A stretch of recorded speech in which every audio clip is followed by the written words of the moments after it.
TTD వడ్డీ కాసుల వాడికి ఏటా వచ్చే వడ్డీ ఎంతో తెలుసా? కళ్ళు చెదిరిపోతాయి. నిత్యం స్వామివారికి విలువైన కానుకలు కోట్లాదిగా నగదు అందుతున్నాయి.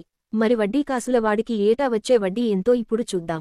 తిరుపతి ఎప్పుడు చూసినా నిత్య కళ్యాణం పచ్చతోరణంలా వెలిగిపోతూ ఉంటుంది. వివిధ రాష్ట్రాల నుంచి స్వామివారి దర్శనం కోసం లక్షలాదిగా జనం తరలివస్తుంటారు. భక్తి శ్రద్ధలతో వెంకటేశుని ఆరాధన చేస్తారు.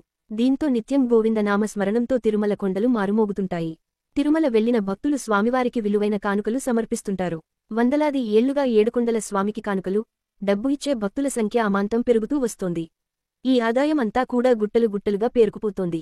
అందుకే ఏడుకొండల స్వామిని వడ్డీ కాసులవాడు అంటుంటారు. కాగా గత కొన్నేళ్లుగా శ్రీవారి హుండీ ఆదాయం గణనీయంగా పెరుగుతోంది. తిరుపతి దేవస్థానం హుండీలో కాసుల వర్షం కురుస్తోంది. ఈ నేపథ్యంలో తిరుమల తిరుపతి దేవస్థానం టీటీడీకి 2023 నుండి 24 ఏడాదిలో రికార్డు స్థాయి ఆదాయం వచ్చింది. 2023 నుండి 24 ఏడాదికి గాను 1161 కోట్ల రూపాయలు.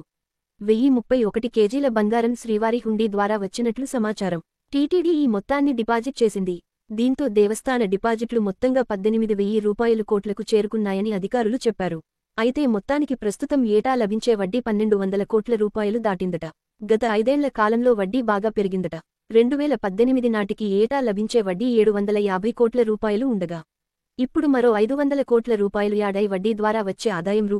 1,200 కోట్లకు చేరింది. వేసవి కావడంతో రోజురోజుకు తిరుమలలో భక్తుల రద్దీ పెరుగుతూనే ఉంది. దీంతో శ్రీవారి దర్శనానికి 12 గంటల సమయం పడుతోంది. ఫ్రీ దర్శనం కోసం భక్తులు కంపార్ట్మెంట్లలో వేచి ఉండక తప్పడం లేదు. ఈ క్రమంలోనే శ్రీవారి హుండీ ఆదాయం కూడా పెరుగుతూ వస్తోంది.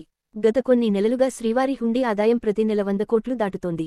కేవలం హుండీ ద్వారా సంవత్సరానికి 1,200 కోట్లకు పైగా ఇన్కం వస్తోంది.